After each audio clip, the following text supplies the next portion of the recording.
Amanhecer de uma nova era. 10. O enfrentamento com a treva.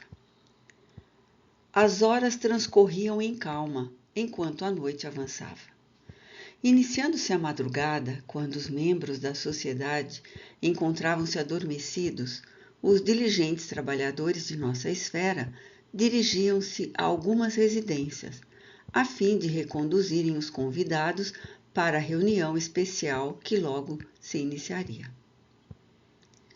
Além dos dois médiuns já conhecidos e dos dialogadores, o nosso irmão Anacleto, que fora o desencadeador do processo grave em curso.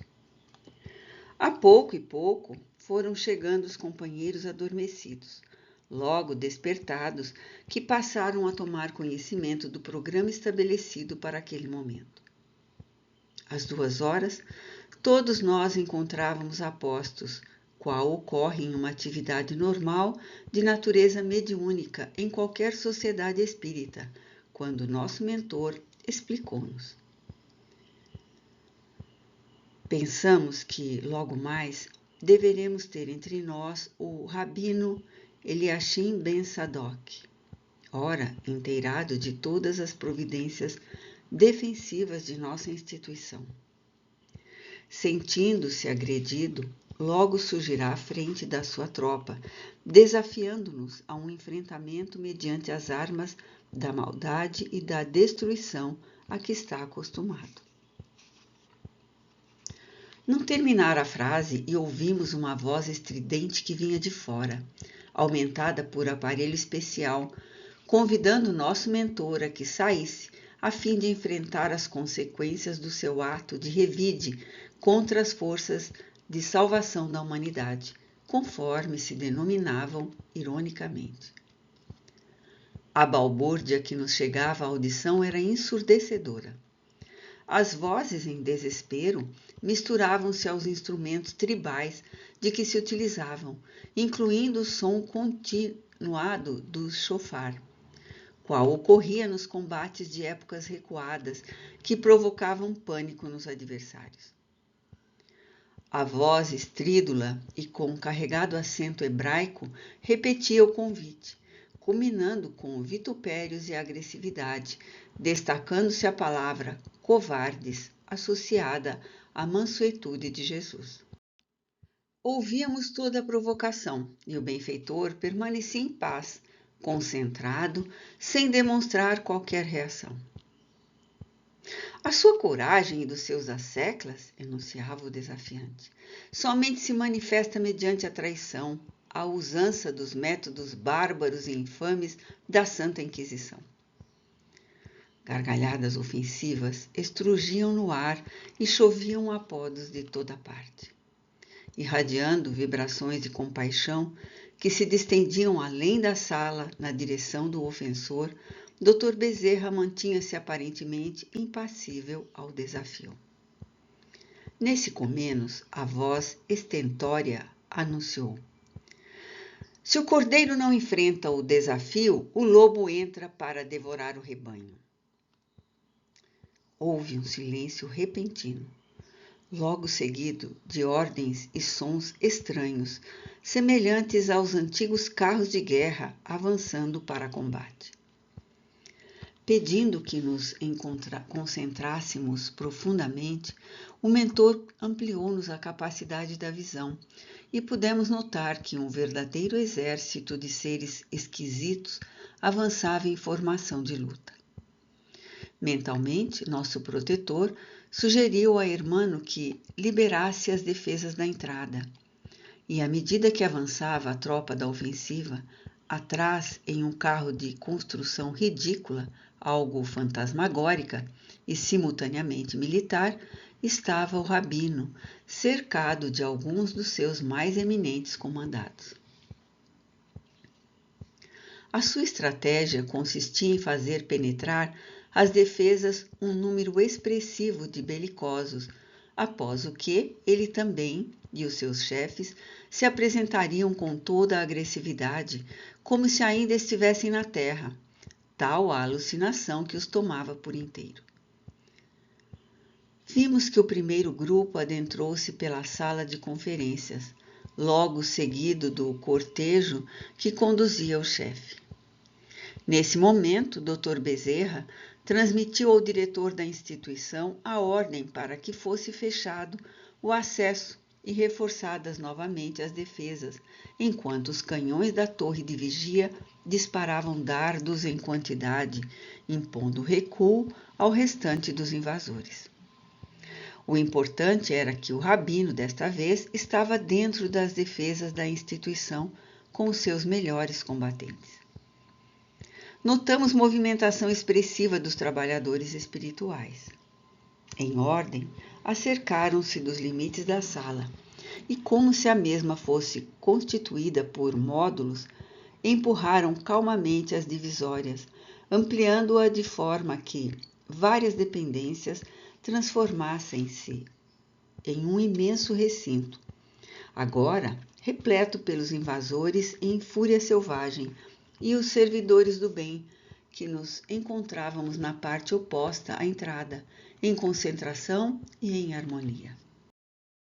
Os invasores exudavam emanações morbosas, que exteriorizavam odor pestilento, como de cadáveres insepultos.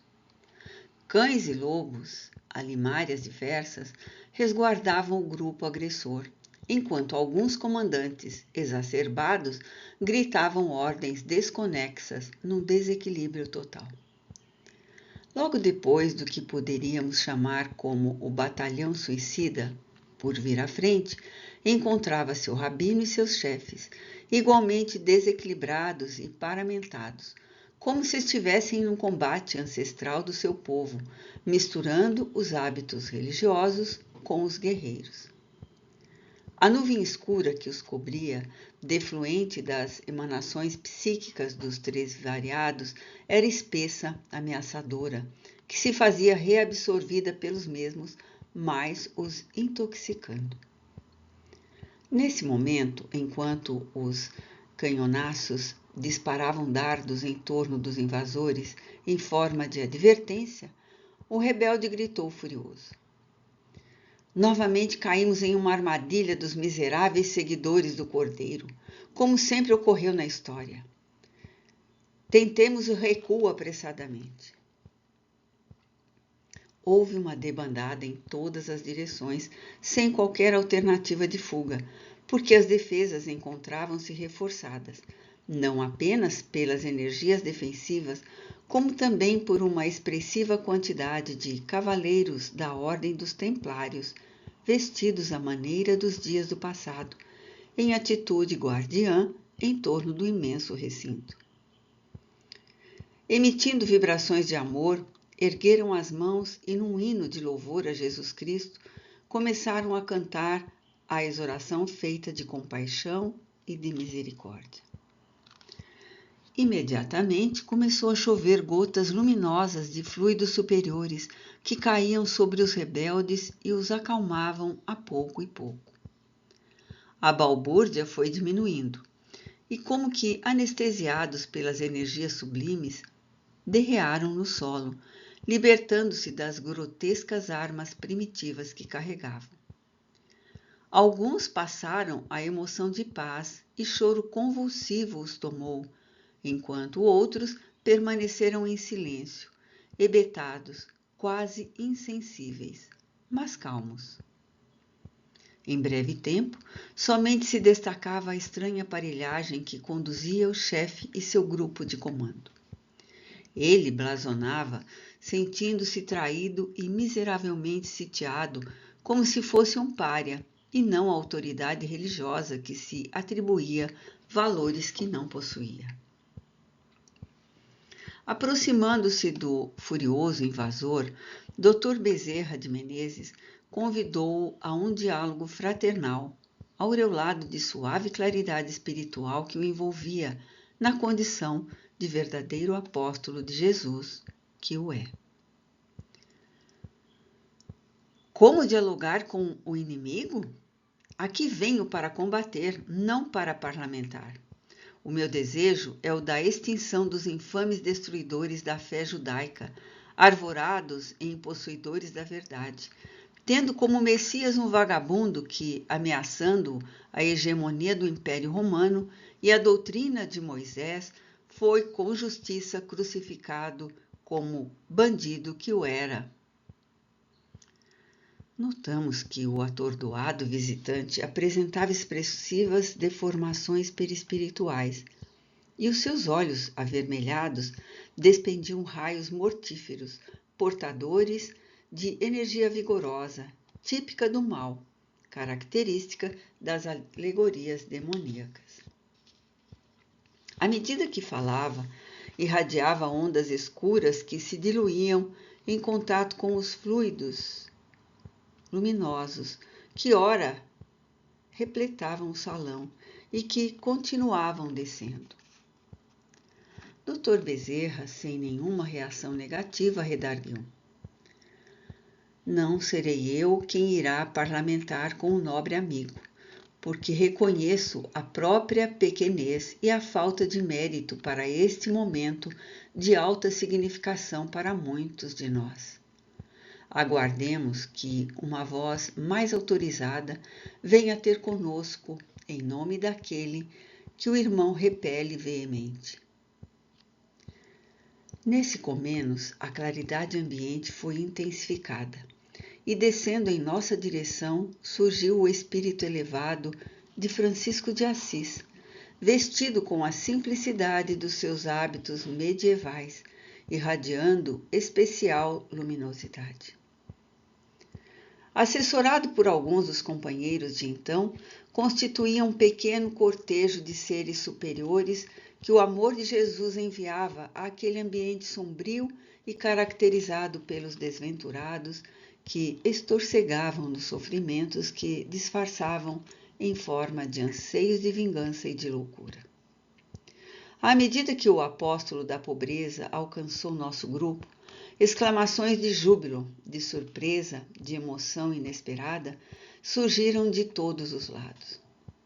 Alguns dos acompanhantes do rabino recuaram, tímidos e assustados, enquanto ele manteve-se irredutível e soberbo no seu lugar, na verdadeira arena em que se transformou o espaço que mediava entre ele e nós outros.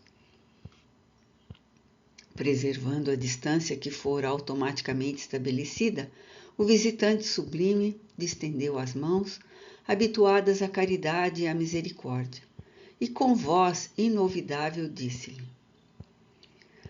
Louvado seja o Senhor por todas as coisas, inclusive pelo sofrimento e pelo desespero dos que se apresentam como infelizes, e especialmente pelo daqueles que o renegam. A doutrina que os homens têm seguido não é a dele, mas das paixões humanas. Ele que abençoou a cruz de vergonha, tornando-a asas angélicas de libertação, jamais concordaria com qualquer atitude que ferisse os seus postulados de amor indiscriminado, especialmente aos gentios, que somos nós, porque os seus não o quiseram, não o receberam, não o aceitaram.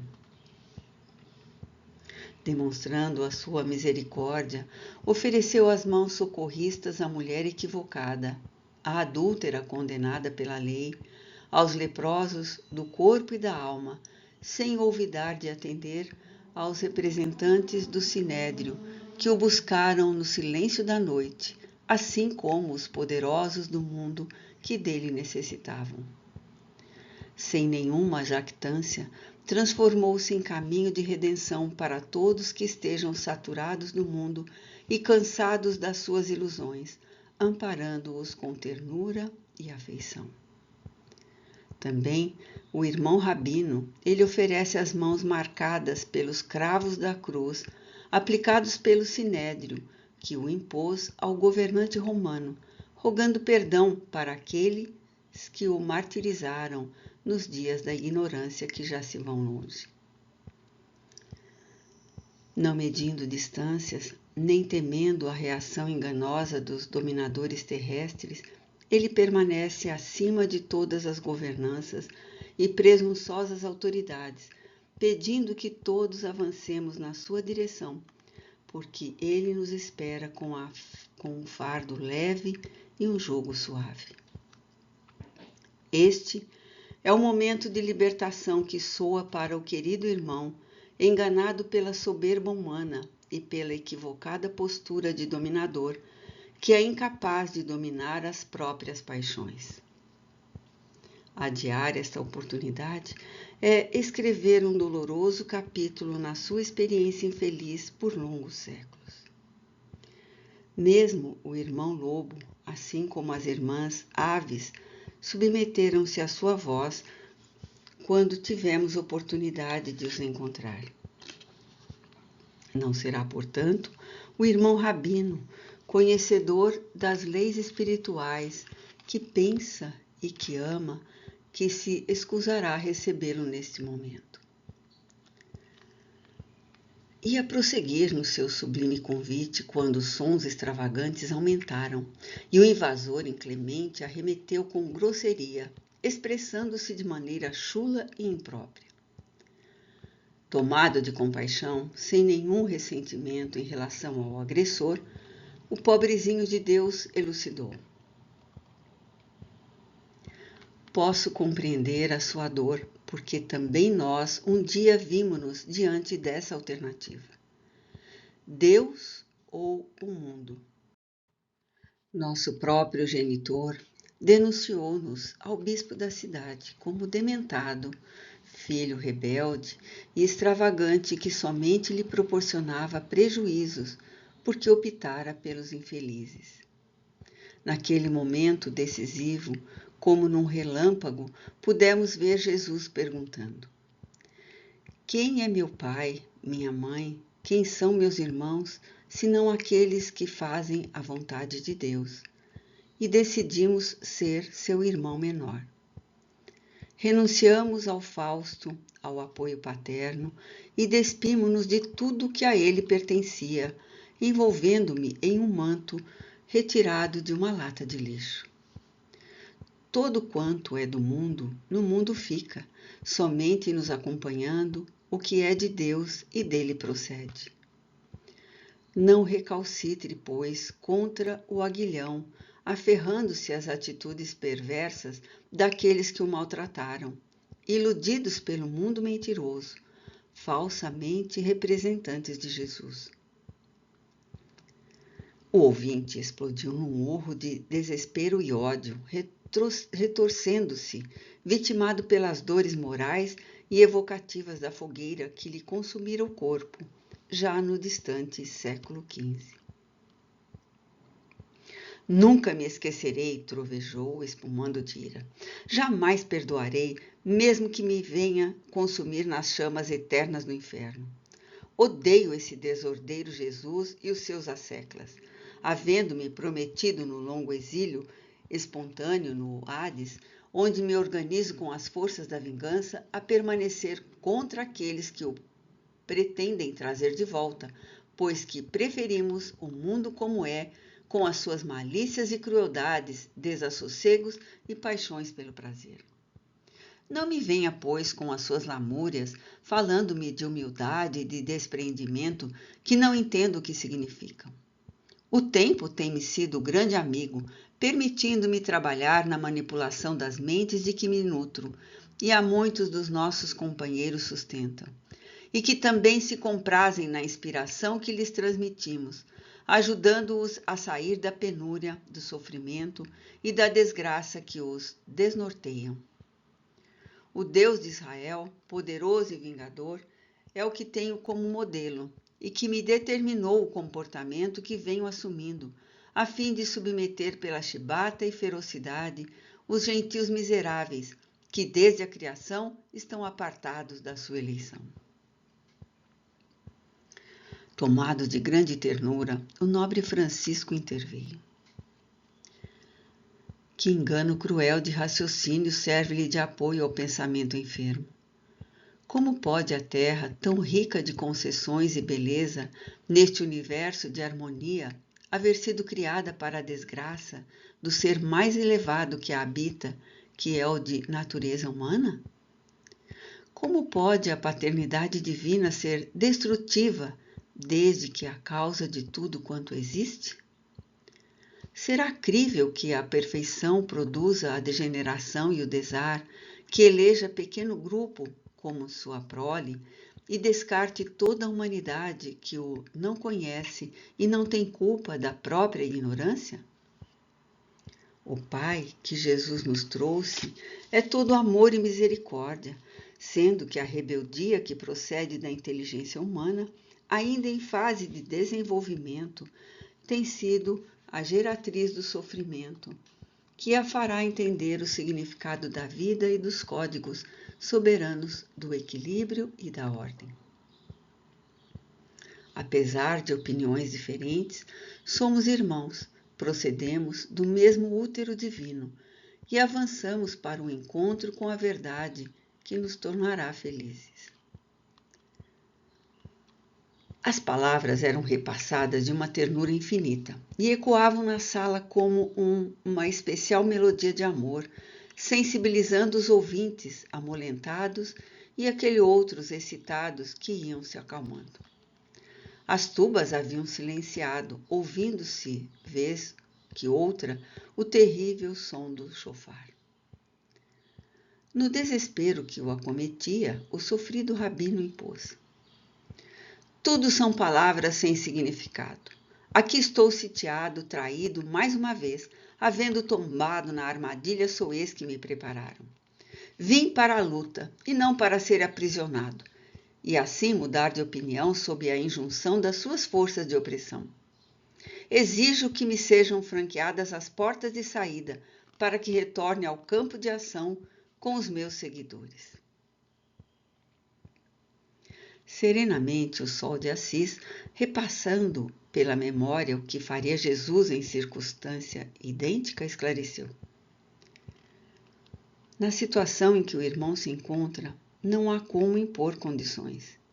Ninguém o traiu ou sequer programou-lhe armadilha, desde que foi você quem veio com as suas tropas ameaçadoras, sitiando a casa do Senhor e ameaçando as vidas que aqui se reúnem para o Festival do Amor. Adentrou-se espontaneamente, havendo mandado o grupo de frente para preparar o campo onde a sua altivez devesse imperar.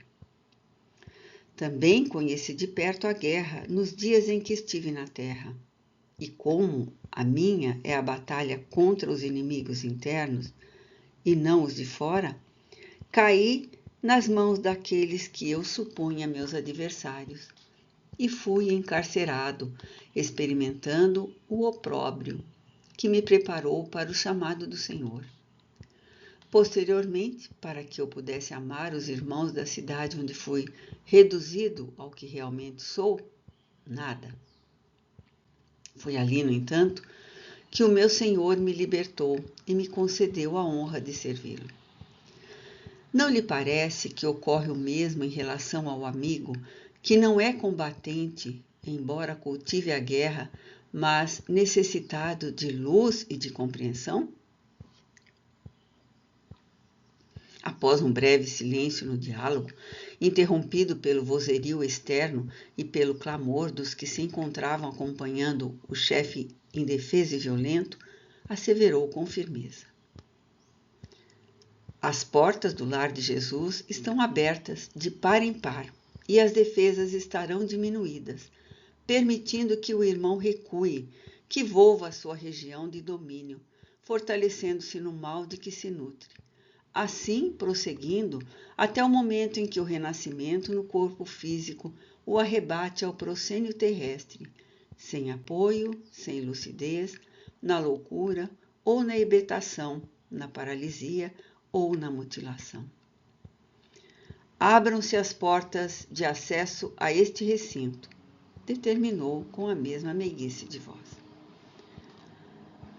Houve um estarrecimento decorrente da atitude inesperada que a todos nos embaraçou.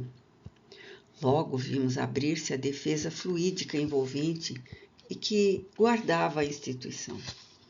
Lá fora fez-se uma gritaria infernal, apupos e agressões de todo tipo ecoaram no ar. O invasor apresentando a indumentária ridícula com todos os impositivos da ortodoxia de que se revestia como religioso intolerante, olhou com fúria o mensageiro do amor, deu meia volta, abriu-se uma passagem no grupo que o assessorava e ele avançou caminhando ostensivamente, demonstrando vitória. Antes, porém, de alcançar a aduana da porta, um cone de mirífica luz que descia do infinito envolveu o infeliz, que se sentiu estremecer, enquanto uma voz de incomparável beleza interrogou: Para onde segues, meu filho? Que te fizeste a ti mesmo? Só há um caminho a seguir, que é o do amor. Simultaneamente condensou-se em forma humana pelo espírito que avançou na sua direção, vindo do lado externo, e distendeu os braços solicitando: Eliashim, meu filho, há quanto tempo nos separamos um do outro? Venho buscar-te, porque não há céu para mãe alguma cujo filho padeça nas labaredas da infelicidade. Não compliques mais o teu destino. Sou eu, tua mãe, Sara, que também foi martirizada contigo, mas perdoou aqueles que nos tentaram aniquilar sem o conseguir. O impetuoso rabino deteve-se deslumbrado ante o acontecimento espiritual incomum e, sem forças para resistir à energia que se desprendia da entidade maternal, caiu de joelhos, urrando de dor selvagem que o destroçava interiormente. Senhora, sou um desgraçado que Elohim esqueceu, conseguiu informar em angústia inenarrável. Ninguém me ama e eu, senhora, fiz do ódio meu licor de preferência, embriagando-me cada vez mais e esperando a consumpção.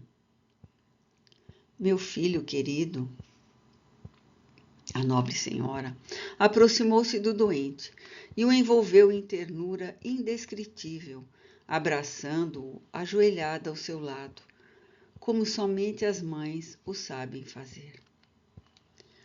O irmão Alegria aproximou-se com lágrimas que lhe escorriam pela face e contemplou a cena inovidável, falando suavemente: Agora sim, começas a viver a liberdade plena. Aproveita. Esta é a resposta de Jesus aos teus clamores, demonstrando-te quanto te ama. Nesse comenos, expressivo número daqueles que o acompanhavam, vendo a rendição do chefe, igualmente suplicou apoio e passou a ser atendido pelos cavaleiros templários, que também, como todos nós, tinham lágrimas da emoção de júbilo e de gratidão aos céus. Inesperada melodia de exaltação a Jesus passou a ser ouvida, cantada por vozes espirituais à distância, enquanto os obreiros da instituição, igualmente equipados de recursos, movimentavam-se em auxílio aos que se rendiam ao amor. Dr. Bezerra e nós outros acompanhávamos os acontecimentos tomados de profunda emoção. A vitória do bem é sempre uma lição de vida. Logo mais adormecido nos braços maternos, Eliashim Ben Sadoc foi transferido para um lugar especial no local em que se realizavam as reuniões mediúnicas. A veneranda senhora agradeceu ao anjo de Assis e a todos nós, e antes de retornar à região que habita, orou: Senhor de Israel e de todas as nações, sede louvado sempre pela grandeza do vosso amor, pela misericórdia do vosso perdão, pela compaixão para com os vossos filhos transviados. Vossa grandeza não pode ser mensurada, nem compreendidas integralmente vossas leis de justiça. Submetemo-nos sempre em confiança absoluta aos vossos desígnios que nos conduzem à plenitude. Recebei, por misericórdia e compaixão, o Filho pródigo de retorno ao vosso seio. A todos nós que vos amamos, a perene gratidão. Era visível a sua emoção. De imediato entrou no tubo de luz e diluiu-se ante os nossos olhos orvalhados de pranto. Igualmente, o santo de Assis, depois de breves palavras de afeto e gratidão a Hermano e ao Dr. Bezerra, acompanhado pelos seus irmãos devotados, retornou à esfera feliz, de onde procedeu, deixando-nos dominados por inexcedível felicidade. O diretor Hermano, com voz embargada, acercou-se-nos e apenas moveu a cabeça em sinal de gratidão e de paz, enunciando uma oração de recolhimento e de alegria, sem palavras. Olhamos o relógio na parede da sala, que assinalava 3h30 do dia caminhando para a luz.